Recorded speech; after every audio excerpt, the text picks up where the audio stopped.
जय महाराष्ट्र सगळ्यांना. जय महाराष्ट्र. जमलेल्या माझ्या सर्व शिवसैनिक बांधवांनो, भगिनींनो आणि मातांनो, खूप दिवसांनी आपण असे समोरासमोर येतो आहोत. तसं पाहिलं तर तुमच्या लक्षात असेल की गेल्या वर्षी साधारणतः फेब्रुवारीमध्ये आपण भेटलो होतो वर्षावरतीच, आणि आपण कार्यक्रम ठरवला होता की राज्यभर शिवसंपर्क मोहीम राबवायची. सगळं ठरलं आणि दुसरी लाट आली. आता सुद्धा साधारणतः दिवाळीच्या सुमारास मी ठरवत होतो की राज्यभर फिरायचं, आपल्या सगळ्यांचं दर्शन घ्यायचं, संवाद साधायचा, आणि थोडं माझं मानेचं दुखणं उपटलं आणि त्याची शस्त्रक्रिया करावी लागली. त्यातनं बाहेर पडतोय, गाडं आता रुळावर आलेलं आहे. आपल्या सगळ्यांच्या आशीर्वादाने, शुभेच्छामुळे आणि प्रेमामुळेच हे शक्य झालेलं आहे. ते ठरवतो न ठरवतो तेवढ्यात तिसरी लाट आली. शेवटी लाटा मागून लाटा करोनाच्या येऊ शकतात आणि ते येत आहेत, तर आपली शिवसेनेची लाट सुद्धा आपल्याला आपण का आणू शकत नाही? जर एक व्हायरस त्याच्या लाटा एका मागून एक आणत असेल, तर आपल्याकडे एक प्रचंड तेजस्वी वारसा आहे, आणि तो भगव्याचा वारसा तो घेऊन संजय, आता आपण बोललात की दिल्लीमध्ये शिवसेना प्रमुखांचा पुतळा, तो तर आहेच, करायचाच, पण त्याच बरोबरीने दिल्ली काबीज करण्याचं स्वप्न जे शिवसेना प्रमुखांनी आपल्याला दाखवलं ते आपण पूर्ण करणार आहोत की नाही? ते जर आपण करणार असू तर आणि तर आपल्या या सगळ्याला अर्थ आहे, नाहीतर हे सगळं निरर्थक आहे. आज 23 जानेवारी, मगाशी मी इकडे आपल्यासमोर उपस्थित व्हायला आलो तेव्हा सुभाष देसाईंचं भाषण चाललं होतं, आणि देसाई साहेब आपण बोललात की हा आजचा दिवस हा आपला एक शिवसैनिकांच्या आयुष्यातला सण असतो, आणि तो सण म्हणजे दरवर्षी प्रचंड संख्येने आपण सगळे मातोश्रीवरती यायचात. मला तेही दिवस आठवतात. मी तेव्हा खूप लहान होतो, पण वाजत गाजत सगळे यायचे. अगदी पहाटेच्या सुमारास पहिले ते डोंबिवलीचे आमोणकर यायचे, शरद आमोणकर, आणि नंतर प्रचंड ओघ शिवसैनिकांचा तिकडे सुरू व्हायचा. आणि संध्याकाळी आपल्या षण्मुखानंद हॉलमध्ये कार्यक्रम असायचा, आणि त्या कार्यक्रमामध्ये आपले प्रमोद नवलकर दरवर्षी सांगायचे की 23 जानेवारी, 19 जून आणि 13 ऑगस्ट हे शिवसैनिकाच्या आयुष्यातले 3 सण आहेत. हे 3 सण त्याची जाणीव करून देणाऱ्या प्रमोद नवलकरांचा सुद्धा आज जन्मदिवस आहे. मी शिवसेना प्रमुखांना तर नेहमीच अभिवादन करत असतो, ते तर आपल्या हृदयात आहेतच.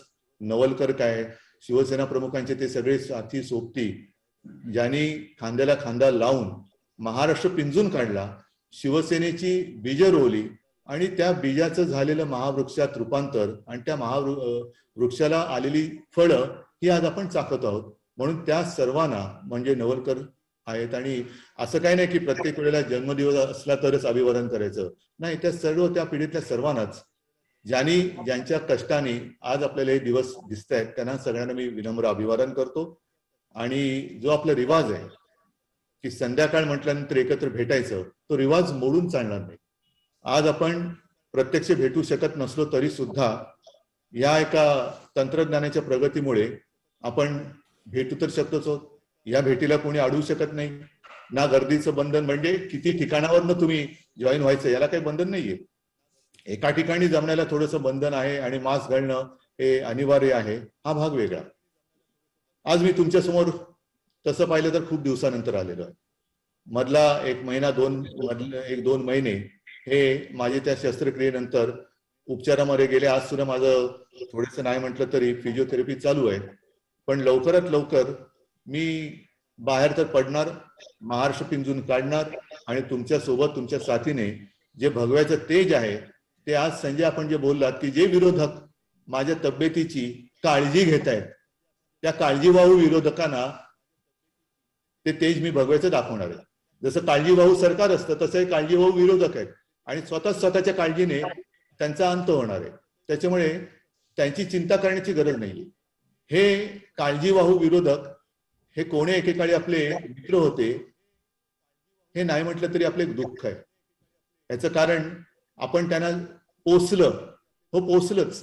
आणि मी मागे एकदा बोललो होतो, मला वाटतं आपल्या गोरेगावच्या शिबिरात, की 25 वर्ष आपली युतीमध्ये सडली. तीच भूमिका आणि तेच माझं मत आजही कायम आहे. मी त्या मतावर ठाम आहे याचं कारण असं की पूर्वी शिवसेना प्रमुख म्हणायचे की राजकारण म्हणजे गजकरण आहे, जेवढं खाजवावं तेवढी अधिक खाज येते. तसे हे सगळे गजकरणी म्हणजे राजकारणातले, नाही तर पुन्हा त्याच्यावरनं मथळायचं की यांना मी गजकरणी म्हटलं. तसं नाही, ज्यांना राजकारणाचं गजकरण झालेलं आहे त्यांच्याबद्दल मी बोलतोय की ते राजकारण म्हणून आता काही खाजवत आहेत.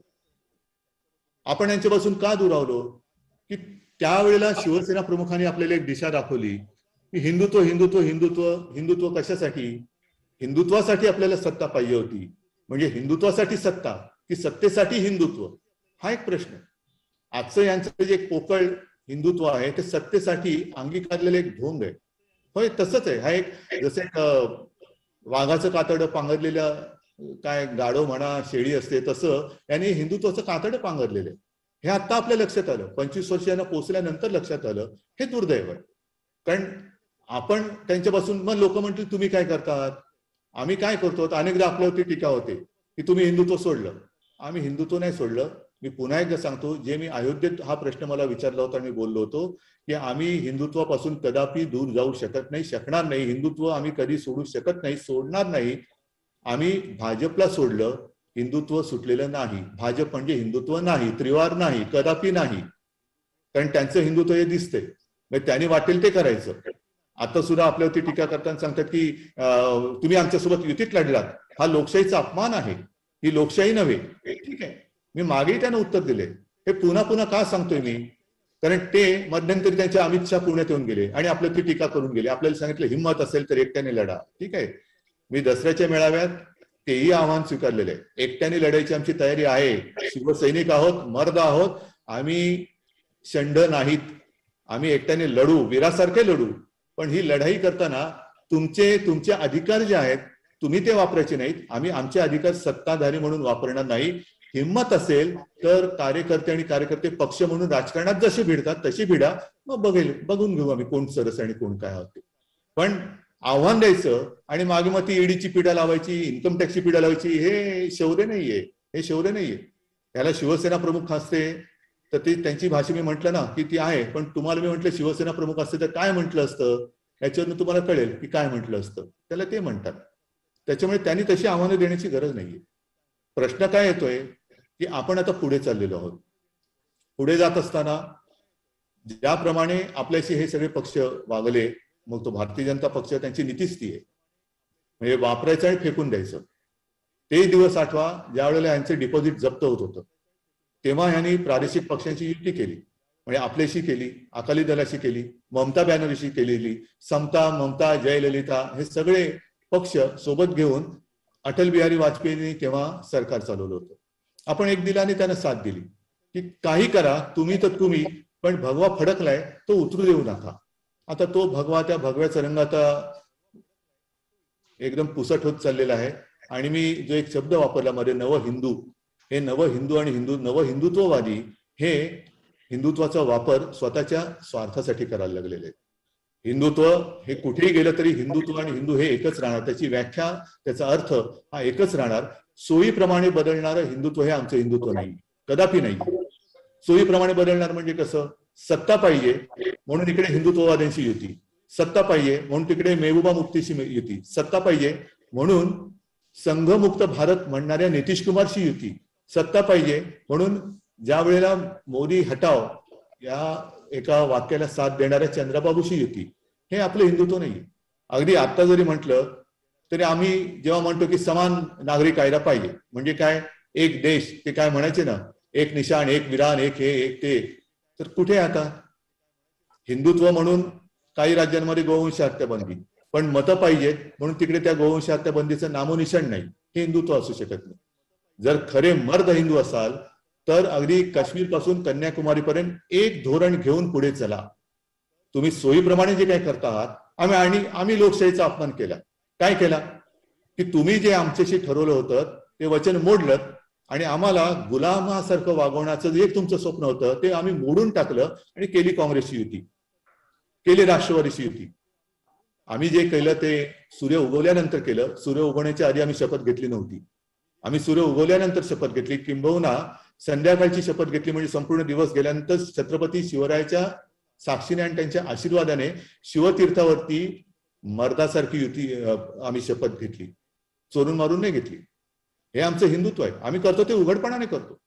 आणि तुम्ही जे काय करतात, जे तुम्ही म्हणता की लोकशाहीचा अपमान, तुम्ही दिलेलं वचन मोडलं म्हणून हा नवीन घरोबा केला. पण तुम्ही तर अनेक ठिकाणी सरकार पाडून, आमदार फोडून जे काही सरकार आणलं त्याला तुम्ही लोकशाही म्हणता, त्याला तुम्ही लोकशाहीचा सत्कार मानता. मग नितीश कुमार आणि लालूचा जो काही संसार चालला होता, म्हणजे चाललेल्या संसारामध्ये मोडका घालायचा आणि फोडाफोडी करून सरकार स्थापन करायचं आणि वर टेंबा मिरवायचा, बघा आम्ही कसे लोकशाहीवादी आहोत, आम्ही कसे हिंदुत्ववादी आहोत. हे नाही, हे हिंदुत्व आपलं नाहीये. मी आज केवळ हिंदुत्व या विषयावरती बोलायला आपल्यासोबत आलेलो नाहीये. काल परवाकडे ज्या निवडणुका झाल्या, नगरपंचायत असतील, मग लोकसभा कधी होत असेल, कधी विधान परिषदेच्या निवडणुका असतील, बँकेच्या निवडणुका असतील, आता ती वेळ आलेली आहे. ती वेळ म्हणजे असं, जर आपण सर्वत्र म्हणजे अगदी इतर राज्यात सुद्धा आपण आता निवडणुका लढवत आहोत. इतर राज्यात महाराष्ट्र सोडून सुद्धा आपण निवडणुका लढवायच्या, जे काय होईल ते होईल. पण खरं हिंदुत्व काय आहे ते घेऊन आपण पुढे यायचं. हार होईल, जीत होईल, ठीक आहे, होऊ द्या. आपण विजयी झालो म्हणून डोक्यात उन्माद जाता कामा नये आणि हरलो तरी पराजयाने खचून जाता कामा नये. आम्ही लढणार आणि बघू ना किती दिवस हारू आम्ही बाहेरच्या राज्यात. एक दिवस तो येईल.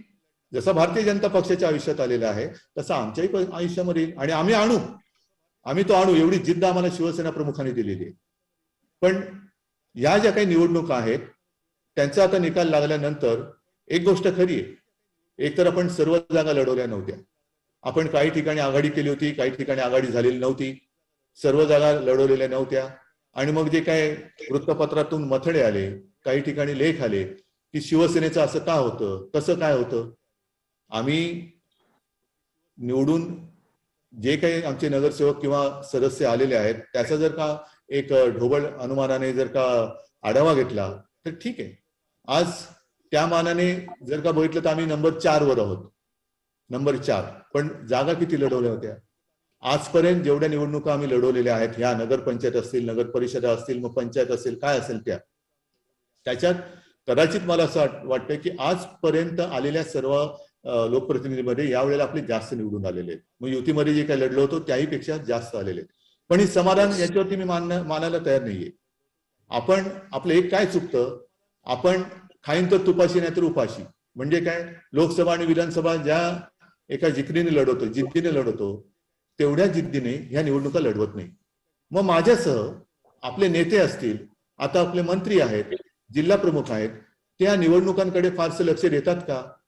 ज्या पद्धतीने इतर पक्ष, मग भारतीय जनता पक्ष आहे, काँग्रेस आहे, राष्ट्रवादी आहे, ते ज्या पद्धतीने साध्या सुद्धा निवडणुकांकडे लक्ष देतात. अगदी मोठमोठे नेते त्यांच्या त्या रिंगणात उतरून प्रत्यक्ष निवडणूक लढत नसले तरी देखील त्यांच्या उमेदवारांना सर्व काही मदत करतात.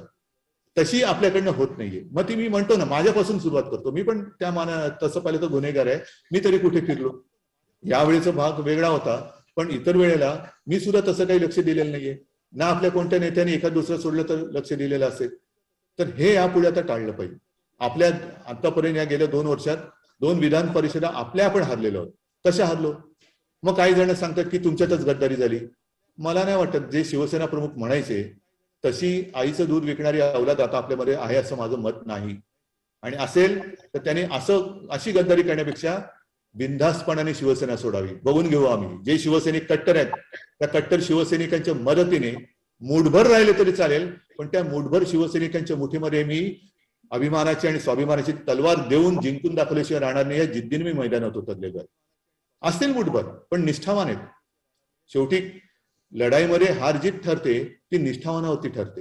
आणि म्हणून एक मुठभर असले तरी चालतील. अर्थात तशी वेळ काय अजून आलेली नाहीये. पण ही गद्दारी खरंच होते आहे का? आपल्या दुर्लक्ष होते आहे का? माझं म्हणणं आहे की गद्दारी नाही, पण दुर्लक्ष नक्की होतं. काय ठीक आहे, ग्रामपंचायत बघून घेऊ रे, आपण पुढच्या वेळेला बघू.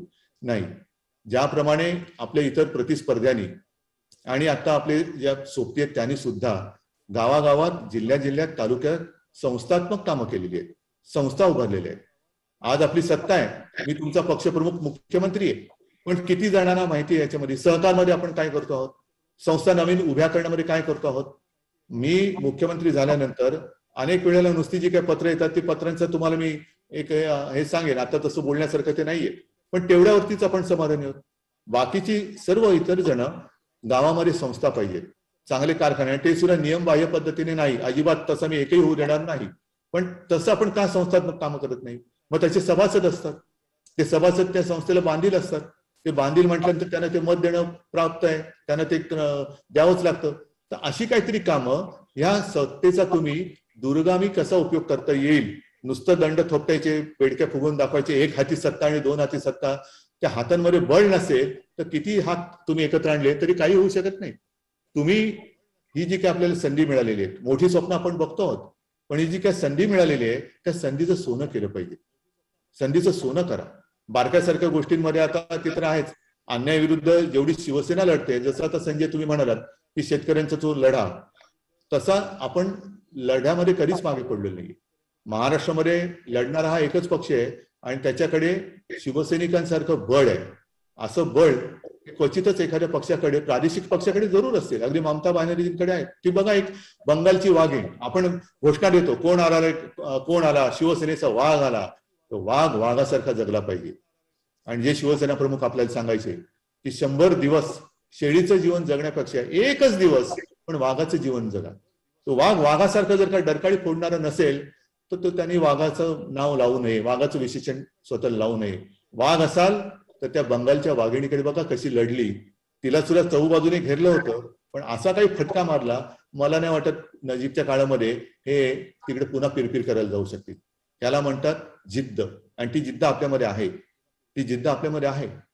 पण थोडंसं काय झालं सुरुवातीच्या काळामध्ये, म्हणजे जेव्हा बाबरी पाडली त्यावेळेला सगळेजण पळाले होते. मी वारंवार सांगतोय, का सांगतोय, कारण आता नवीन पिढी आलेली आहे, त्यांच्याकडे सुद्धा हिंदुत्ववाद्यांकडे सुद्धा नवीन पिढी आलेली आहे आणि त्यांना असं वाटतं की आपणच एकटे हिंदुत्वाचे शिलेदार आहात. हे सगळे भंपक आहेत. पण बाबरी पाडल्यानंतर गर्व से कौम हिंदू आहे, आणि बाबरी जर का शिवसैनिकांनी पाडली असेल तर त्यांचा मला अभिमान आहे, हे बोलल्यानंतर देशभर शिवसेनेची आणि शिवसेना प्रमुखांची लाट उसळली होती, देशभर. तेव्हा जर का शिवसेना प्रमुख आणि आपण सर्वजण महाराष्ट्राच्या बाहेर सीमोल्लंघन केलं असतं तर न जाणं आज शिवसेनेचा पंतप्रधान दिल्लीत दिसला असता. एवढी प्रचंड लाट होती तेव्हा. ही लाट आपण पुन्हा आणू शकलो पाहिजे. पण त्यावेळेला जे घडलं ते आता घडू द्यायचं नाही. तेव्हा शिवसेना प्रमुखाने काय विचार केला, ठीक आहे रे, हे हिंदुत्ववादी आहेत ना, भगवा फडकवणार ना, चला तुम्ही देश सांभाळा, मी महाराष्ट्र सांभाळतो. आणि तिकडेच आपलं घोडं अडलं. कारण आपण विश्वास टाकला, त्यांनी विश्वासघात केला. त्यांनी दिल्ली तर आपल्या मदतीने जिंकलीच, पण आपल्यात आता आपल्या घरामध्ये घुसून आपल्याला नामशेष करायच्या मागे लागल्यानंतर मग आपण उलट फिरून पंजा मारायचा, तो मारावाच लागला, तो मारला. कारण आपली फसगत केली, आपली फसवणूक केली. आम्ही तुम्हाला पूर्णपणाने झोकून देऊन तुमचा प्रचार केला. संपूर्ण देश, म्हणजे मी सुद्धा त्यावेळेला मला बोलवल्यानंतर मी मोदीजींचा अर्ज भरायचा होता. दुसऱ्या दिवशी मी अर्ध्या रात्री तिकडे पोहोचलो. दुसऱ्या दिवशी आपली बांद्रा कुर्ला कॉम्प्लेक्सला सभा होती, तिथे पोहोचलो. अमित शहाचा अर्ज भरायला गेलो. म्हणजे सगळीकडे ते जे म्हणतात ना की आमचा चेहरा लावून तुम्ही जागा जिंकता, तर माझाही वापर करून, शिवसेनेचाही वापर करून तुम्ही जिंकलात असं आम्ही म्हणू शकतो. कशाला पाहिजे होतो मी तिकडे? कोण आहे मी असा की अर्ज भरायला माझी तिकडे उपस्थिती पाहिजे होती? आग्रह करून करून मला बोलवलं होतं आणि मी गेलो होतो. पण जिंकल्यानंतर वापरा आणि फेकून द्या. आपल्याला नामशेष करायला गेले, आखाली द्यायला गेले. आज सगळे एनडीए मध्ये राहिले किती लोक? एनडीए मध्ये विशेष काही लोक राहिलेले नाहीयेत. आणि पूर्वीची एनडीए तर आता शिल्लकच राहिली नाही. आता सगळ्यांना साथ घेऊन जिंकले आणि जिंकल्यानंतर एकटेच वरती बसले. हे काही हिंदुत्व असू शकत नाही. त्यावेळेला जी आपण युती केली होती, मी पुन्हा सांगतो की हिंदुत्वासाठी सत्ता आपल्याला हवी होती. सत्तेसाठी हिंदुत्वाचा वापर आपण कधीही केला नाही आणि कदापि करणार नाही. आपण आणि शिवसेना प्रमुखांनी एका बलवान आणि समर्थ हिंदुस्थानचं एक स्वप्न बघितलं. तो हिंदुस्थान, तो आम्हाला हवा आहे. हा हिंदुस्थान म्हणजे माझ्या मांडीखाली, माझ्या अंगठ्याखाली असला पाहिजे. आणि जसं इंग्रजांच्या वेळेला एक गुलामगिरीचं वातावरण देशात तयार झालं होतं, ते वातावरण तयार करणं हे हिंदुत्व नाही. आणि हिंदुत्ववादी खरे हिंदू हे असं कदापि होऊ देणार नाही. जर आज आपण आणि सगळे देशातले नागरिक गप्प बसले तर पुन्हा एकदा कदाचित गुलामगिरी नशिबी येईल की काय, अशी परिस्थिती ही निर्माण होऊ शकते. मग आणीबाणीच्या आठवणी काढायच्या. आणीबाणीमध्ये जे सगळे विरोधात होते आता तेच आणीबाणी सदृश्य परिस्थिती देशात निर्माण करतात. आणि हे मोडायचं असेल तर शिवसेनेसारखा मर्दच तिकडे मैदानामध्ये पाहिजे. आणि तो मर्द आज माझ्या समोर आहे. मला आता जिल्हा प्रमुख आहात तुम्ही, तालुका प्रमुख आहात, जे जे कोणी आहात तुम्ही सगळेजण, अगदी तलवार म्हणजे त्या तलवारी नाही, माझ्या बाजूला मी मुद्दामून दोन्ही आपले छत्रपती शिवाजी महाराज आणि याबद्दल शिवसेना प्रमुखांचं मी प्रतिमा घेऊन बसलोय. ते केवळ दिखावा किंवा पाठी काहीतरी बरं दिसावं म्हणून बसलेलं नाहीये, तर त्यांच्यापासून प्रत्यक्ष रणांगणात उतरण्यासाठी म्हणून मी या प्रतिमा लावलेल्या आहेत. आणि मला अपेक्षा आहे ती तुमच्याकडनं, यापुढे प्रत्येक निवडणूक, मग ती बँकेची असेल, ग्रामपंचायत असेल, विधान परिषद असेल, स्थानिक स्वराज्य संस्था असतील, लोकसभा असेल, जिंकायचीच या जिद्दीने आपण लढलं पाहिजे. आणि म्हणून मला मी एक तुम्हाला आठवण सांगतो की काही वर्षांपूर्वी आशाताई म्हणजे आशा भोसलेंचा एक कार्यक्रम आपण आयोजित केला होता पुण्यामध्ये. आणि त्यावेळेला आशाताईंचं एक गाणं खूप लोकप्रिय झालं होतं.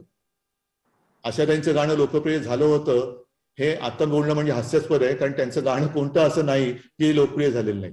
पण ते लोकप्रिय झालेलं गाणं, त्यांना प्रश्न विचारला आशाताईंना, तुम्ही एवढी गाणी गायलात आणि बहुतेक सगळी गाणी लोकप्रिय झाली, ह्याच्या मागचं तुमचं रहस्य काय सांगावं आशाताईंनी. ती म्हणाली, मी आता अनेक गाणी गायली, माझ्या लक्षात नाही नेमकी किती गाणी गायली, पण आज देखील जे गाणं मला गाण्यासाठी येतं ते माझ्या आयुष्यातलं पहिलं गाणं आहे असं समजून मी मेहनत करते, रियाज करते आणि मग मी गाणं गाते.